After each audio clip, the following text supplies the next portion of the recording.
I guess, Carl, just first, it seemed like you guys played with a different physicality right from the start, just on both ends of the floor. What did you see from the team? And Deuce had said yesterday about backs to the wall kind of stuff. Did you kind of feel that today? This Gatorade's still good as hell.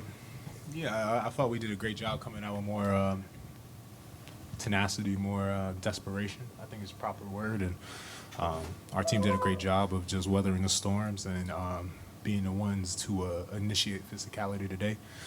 That's a great team over there, very well coached team. So we understood that in a pivotal game like tonight, we needed to be our best. I thought we not only met the challenge, but we exceeded the expectation in the moment. And that's what you expect a team that has experience like us to do. Carl, kind of seemed like you were just making every right read, pumping and driving to the hoop or facilitating from the elbow, whatever it was. Like, do you feel like you can get in a decision-making hot streak? Is that a thing?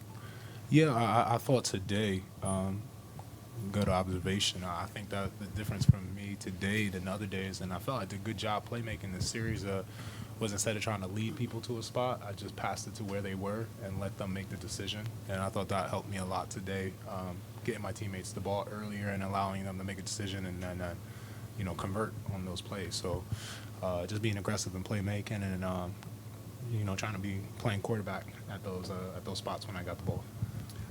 Carl, so much of conversation around the Knicks when you guys lose is how much or how little you are utilized. So coming into today, was it an emphasis of yours, or did it come from the coaching staff that you were going to be a hub offensively and be able to make decisions? Where did that adjustment come from? Did that game plan, or did you see that?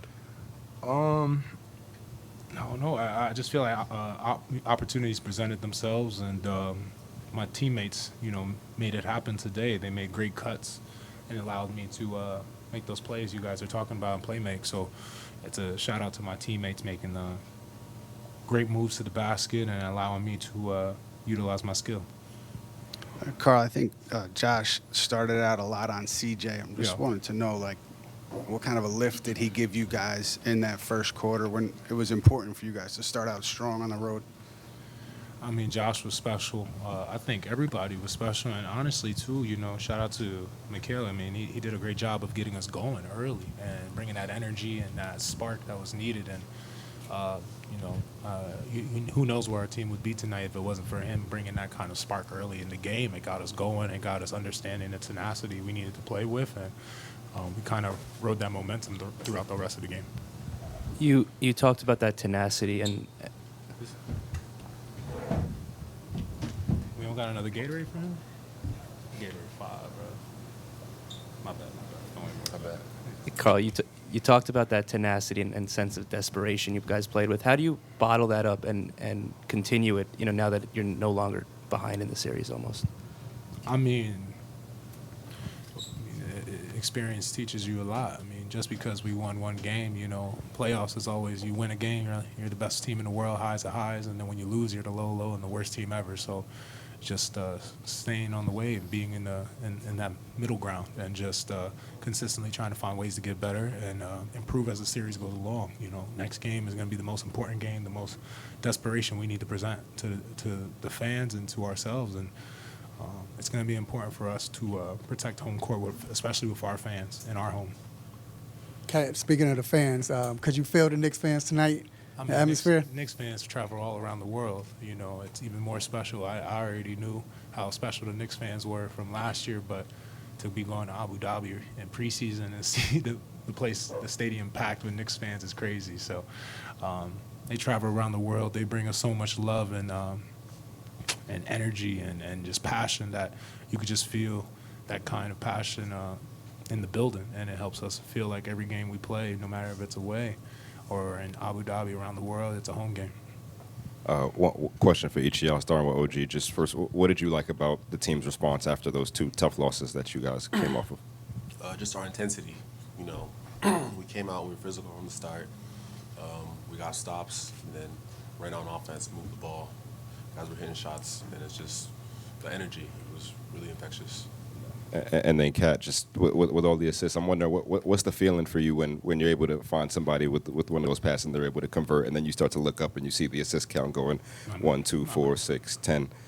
I mean, I don't know if I was looking up for that, but just to see my teammates being special and to be able to get them involved is something I truly enjoy even more than hitting a shot. Just to see people like OG consistently making the right read on the cut, the back door, whatever the case may be against the defense, and doing something special is, it brings me joy and it brings me the most energy back. OJ, can you talk about over here?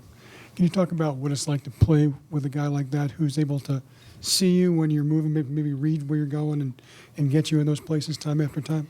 I mean, he's a special talent, He can do it all. And I know if I get open, he'll find me. No matter how tight the window is, he'll be able to find me. And, it's amazing playing with a player like him. Kat, as you guys head back to New York for Game 5, every game, of course, has presented a new challenge. What do you think will be some keys to Game 5 to coming out with a victory? I mean, we got to exceed the desperation, the intensity we had today. It's going to be very important for us to execute even at a higher level. They're going to make adjustments. They got a great coaching staff over there, a great head coach.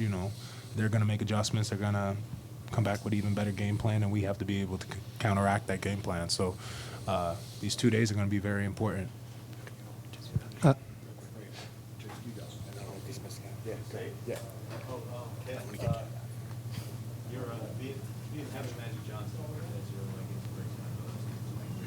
These are kind of performances where you can practice and really hold it on just because the playmaking ability that he has and stuff that you showed today. I mean, it's like you said, he's been a big inspiration in my life. And to be able to have this moment is great, but it's more important that be able to have this moment with this team and my teammates and these brothers in this locker room. It means a lot. And like magic, I always talk about impact and winning, and to be able to amplify my teammates is one of the greatest honors I could have. All right, we're going to do one more Cat and then two more OG. Kat, I know you're in the middle of a tough playoff series, but your good friend Nickeil was awarded Most Improved Player yesterday. Just wondering if you had some thoughts and comments on that, knowing you played with him, of course, in Minnesota. I mean, Keel's special. I've always known how special Keel was, and to be able to see a team welcome, his talent and allow him to use all of his talent and feel at home, it's really special. And obviously, honored that I was be able to play with him in Minnesota, and that the world was able to get a glimpse of what he could do and the impact he could make on a team, especially in the playoffs.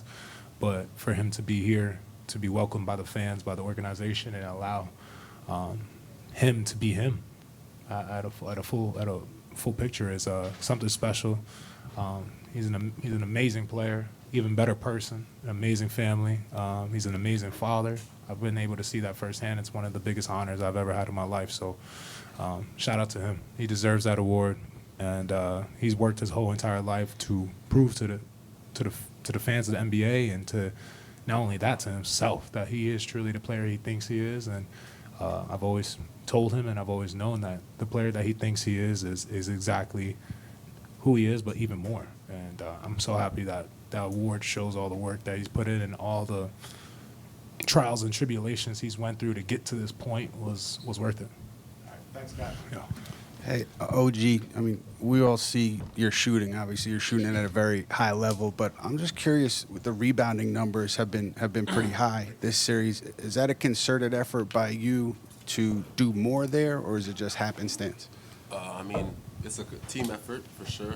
We want to control the boards, and then just depending on who I'm guarding. When I'm on the perimeter, sometimes it's harder to get rebounds, but I'm making an emphasis on coming in, crashing the boards, help the team finish possessions.